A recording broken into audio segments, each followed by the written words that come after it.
Hi guys, তোমরা সবাই কেমন আছো? আশা করি অনেক ভালো আছো। আমরাও বেশ ভালোই আছি, কিন্তু যে সমস্ত খবর শুনতে পাচ্ছি কতদিন যে ভালো থাকবো সেটা কিন্তু বলা যাচ্ছে না। মানে এতদিন কিন্তু আমাদের দেশে আন্দোলন দেখেছি, এখন বাংলাদেশে দেখছি এমন একটা বিষয় যে জিনিসটা যতই কমাতে যায় ততই কিন্তু ওরা বেড়ে যায়। মানে সত্যি কথা বলতে কি ওটা পার পেয়ে যাচ্ছে। আর দিনকে দিন কিন্তু আমার নিজেই পুষ বলতে লজ্জা করছে। মানে কি বলবো, আমরা কোন সমাজে দিনকে দিন বাস করছি সেটা হয়তো প্রকাশ করা যাচ্ছে না। একটা ভিডিওতে দেখেছিলাম যেখানে একটা মহিলা বলছে যে আমাদের কাছে তোমরা আসো, তোমরা টাকা দিয়ে আমাদের কাছে আসো, তোমরা যে সমস্ত মেয়েরা মানে কি বলবো কাজ করছে বাচ্চা, তাদের কাছে কেন হামলা করছো? এই বিষয়টা শুনে আমার যে কেমন লেগেছিল, মানে তোমরা বুঝতে পারছো, মানে রেড লাইট যে আছে সেই টাইপের একটা মহিলা এরকম টাইপের একটা রিলস বানিয়েছে যে তোমরা তাদেরকে ওইভাবে ধর্ষণ কেন করছো? তোমরা আসো এখানে, টাকা দিয়ে তোমরা করে যাও। ভাই এটা কি হচ্ছে দেশে? মানে একটা বাচ্চাকে অবধিও ছাড়ছে না মানুষ, মানে বুঝতেই পারছো। বাংলাদেশে দেখেছি একটা বাচ্চা, আর আমাদের দেশে সেই দেখেছিলাম যে এটা হসপিটালের মধ্যেই হচ্ছে। মানে এটা ভাবলে না আমার নিজের পুষ বলতে এত বাজে ভাবে লাগছে। এগুলো তো শুধু সাধারণ ঘটনা, এরকম অনেক ঘটনা আছে যেগুলো কিন্তু চাপা পড়ে যায়, আমরা জানতেই পারি না। কারণ হিজড়ে বললে তাদেরকে আমি ওই অরিজিনাল হিজড়েদের খারাপ বলা হবে। কোন বেসিকে বলছি সেটা তো তোমরা বুঝতেই পারছো।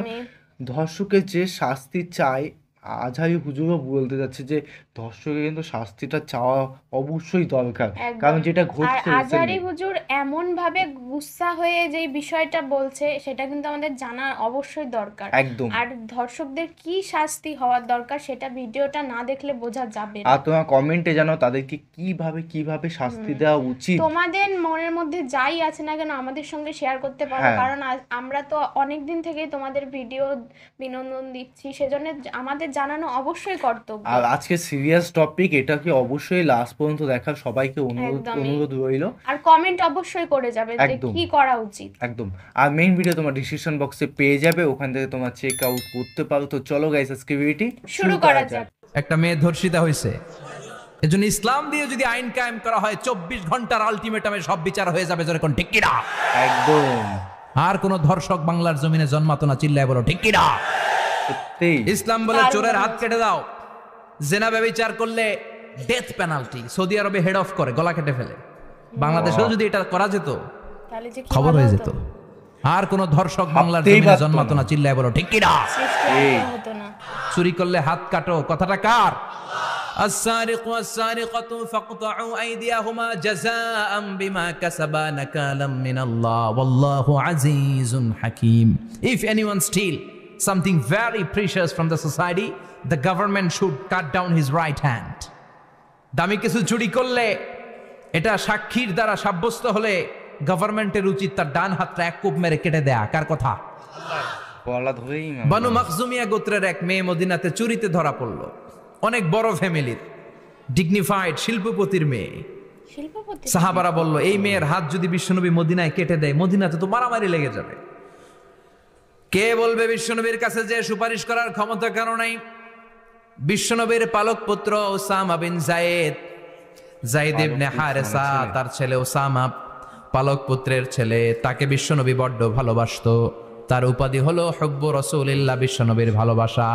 সবাই বলল উসামা আমরা যে বলতে পারবো না, তুই যে নবীরে সুপারিশ কর। ও নবী, যদিও চুরি করেছে মেয়েটা, সাব্যস্ত হয়েছে, কিন্তু আপনি মাফ করে দেন, হাত কেটে দিয়েন না। উসামা যে বলে নবী হাত কেটে দিয়েন না। বিশ্বনবীর চেহারাটা আগুনের গোলার মতো লাল হয়ে গেল। বিশ্বনবী বললেন উসামা এটা আল্লাহর আইন, সুপারিশ করার সাহস তোর বুকের ভিতরে দিল কে? কে দিয়েছে স্পর্ধা? লাউ আন্না ফাতিমা বিনতে মুহাম্মদ সারাকাত লাকাতা মুহাম্মাদুন ইয়াদাহা। এই মেয়ে তো দূরের কথা, আমার কলিজার টুকরা, নয়নের পুটুলি, জান্নাতি নারীদের সর্দারানী আমার মেয়ে ফাতেমাও যদি চুরিতে ধরা পড়ে, আমি তলোয়ারটা বের করে ফাতেমার হাত কেটে দিতে 1 সেকেন্ডও দেরি করব না।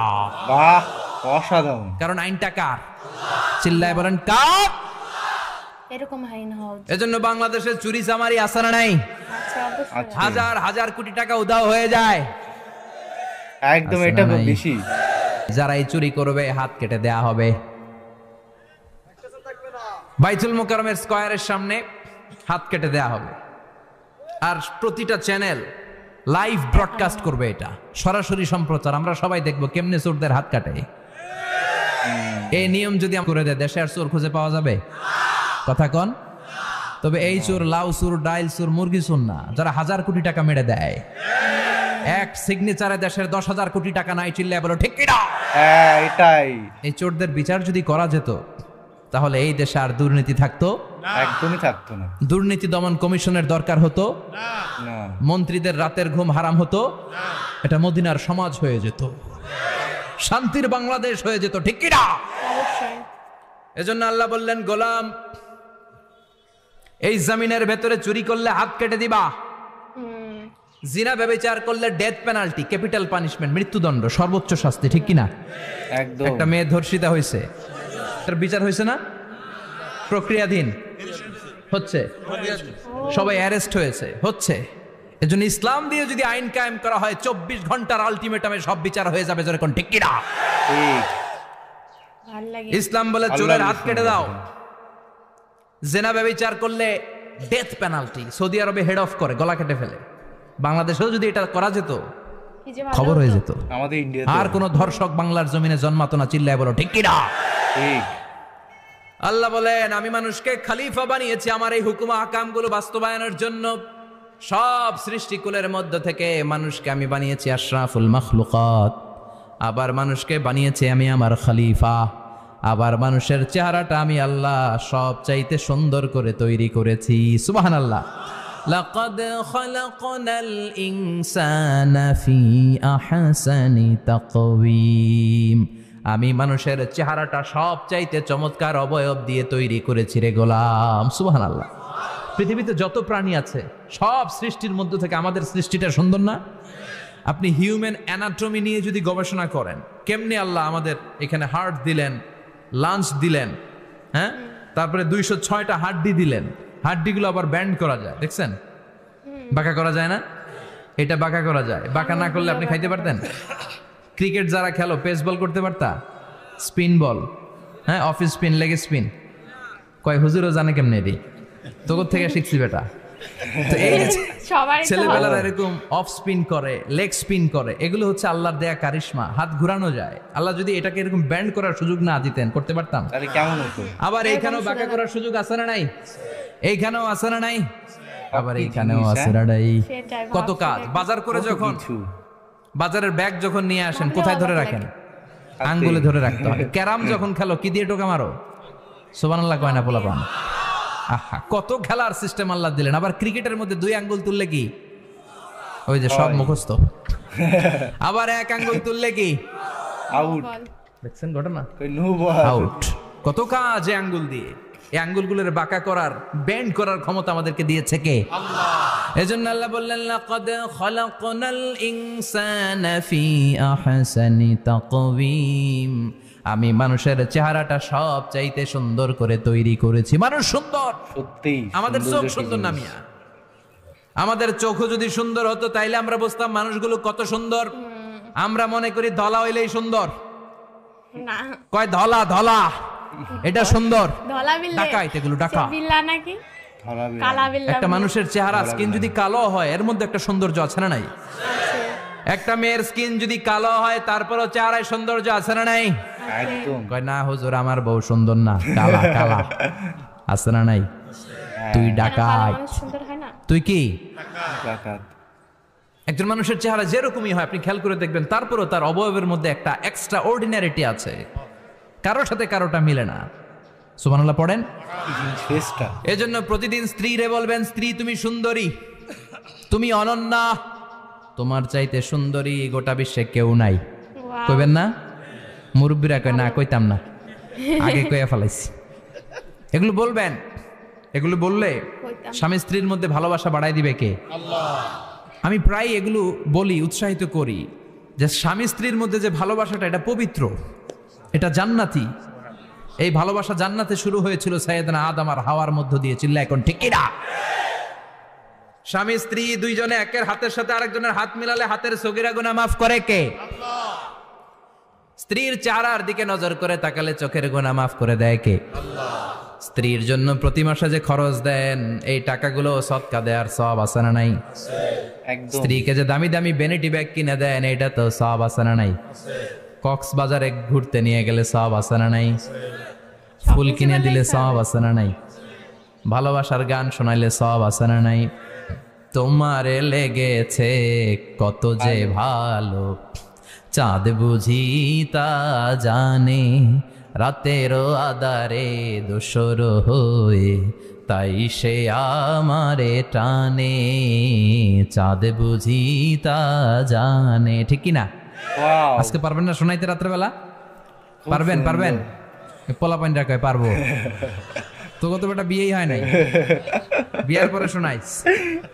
তাই ভালোবাসার গানগুলো শোনালে নিজেদের মধ্যে একটা ইন্টিমেসি তৈরি হয়। বিশ্বনবী এরকম স্ত্রীর সাথে খুনসুটি করতেন, ভালোবাসা করতেন। এটা হালাল, কিন্তু এটা জায়গা মতো না করে ভাবির লগে করলে মায়ের আছে না নাই?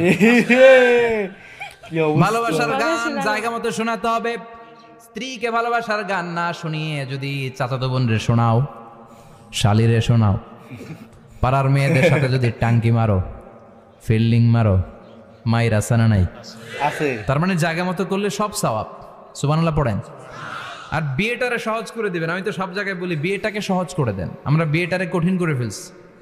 একটা ছেলে এই দেশে 16 থেকে 18 বছর বয়সে ম্যাচিউরড হয়, কিন্তু ওরে বিয়ের পিড়িতে বসায় 32 বছর বয়স। তো বাকি 32 বছর কি আঙ্গুল চুষবে?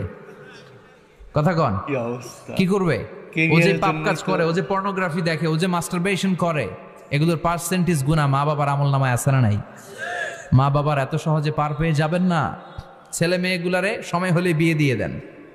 বিয়ের চেয়ে ভালো কাজ পৃথিবীতে আছে? যেই সমাজে বিয়ের খরচ বেড়ে যায়, ওই সমাজে জেনার খরচ কমে যায়। বিয়ে করতে লাগে 10 লাখ, জেনা করতে লাগে 500 টাকা। কথা কন। এজন্য জেনাকে সহজ করবেন না, বিয়েকে সহজ করবেন। বিয়ের কথা কইলেই পোলারা কয় তুই নিজের পায়ে দাঁড়া। তো এতদিন ও কার পায়ে দাঁড়াইছে? সহজ করবেন তো। আল্লাহ তুমি বোঝার তৌফিক দাও। এখন একটা কথাই বলি, টাকা ছাড়া পৃথিবীতে এখন সবাই বলে কিছু নেই। তো টাকা ইনকাম না করলে কি ভালোবাসা, কি সত্যি কথা বলতে কি অল্প বয়সের থেকে যে বুঝে যাবে যে টাকা আমার ইনকাম করতে হবে, সে কিন্তু অনেক কিছুই করতে পারবে। আর যার কিন্তু একটু টাইম লাগবে বুঝতে যে আমার কেন হচ্ছে না, কেন কি করলে কি হবে, তার কিন্তু একটু বয়স করে বিয়ে হবে। আমার কি তাতে বিয়ে হবে? ওর বিয়ে দেওয়ার দরকার, এই কথা নিয়ে ওর বাড়িও আলোচনা করছে। কিন্তু আজকে যে বিষয়টা আমি জানতে পারলাম, এই বিষয়টা কিন্তু আমার খুবই ভালো লাগলো। খুব সুন্দর একটা কথা বলেছে। ইসলামে এমন আছে যে যেখানে কিন্তু তুমি যদি চুরি করো হাত কাটা, আর যদি তুমি ধর্ষণ করো, ইসলামে না সব জায়গাটা নেই, মানে সৌদি আরবটা আছে, সৌদি আরব মানে ইসলামে এটা নিয়ম। এটা এই গলা কাটা এই জিনিসটা কিন্তু খুবই ভালো লেগেছে। মানে এই আইনটা যদি পুরো বিশ্বে হতো তো খুবই আমার ভালো লাগতো। তোমরা কমেন্টে জানাও এটা কি করা উচিত। তাহলে সাহসী কেউ বেতনে এসব ভাবা, সেজন্য তো সৌদিতে কোনো চুরি হয় না। মানে কি জিনিস। এই ধর্ষকের কথা বললে, মানে একটা মানুষ একটা ছাগলকেও পর্যন্ত ছাড়ে না, মানে ভাবলে কেমন লাগে। একটা কুকুর, মানে কি বলবো, মুখে এতটা বাজে মানে কথা আসছে, সেটা ভাবলেও খারাপ লাগে। একটা বয়স্ক মহিলাকে অবধিও মানুষ ছাড়ে না, মানে এটা কিভাবে সম্ভব? মানে তারা কি মানে মানুষ না জানোয়ার, সেই কথাটা আমি জানতে চাই। মানে আমাদের কি পুরুষের নিজে লজ্জা করে যে এইসব মানুষের জন্য আমাদের নিজের সমাজটা কেমন যেন বাজে ইমপ্যাক্ট করে। তো যাই না কেন গাইস, ভিডিওটি কেমন লাগলো অবশ্যই কমেন্টে জানাও, এবং কি ধরনের ভিডিও রিঅ্যাকশন চাই সেটাও কমেন্টে জানিয়ে দিও। তো চলো গাইস, বাই বাই, টাটা।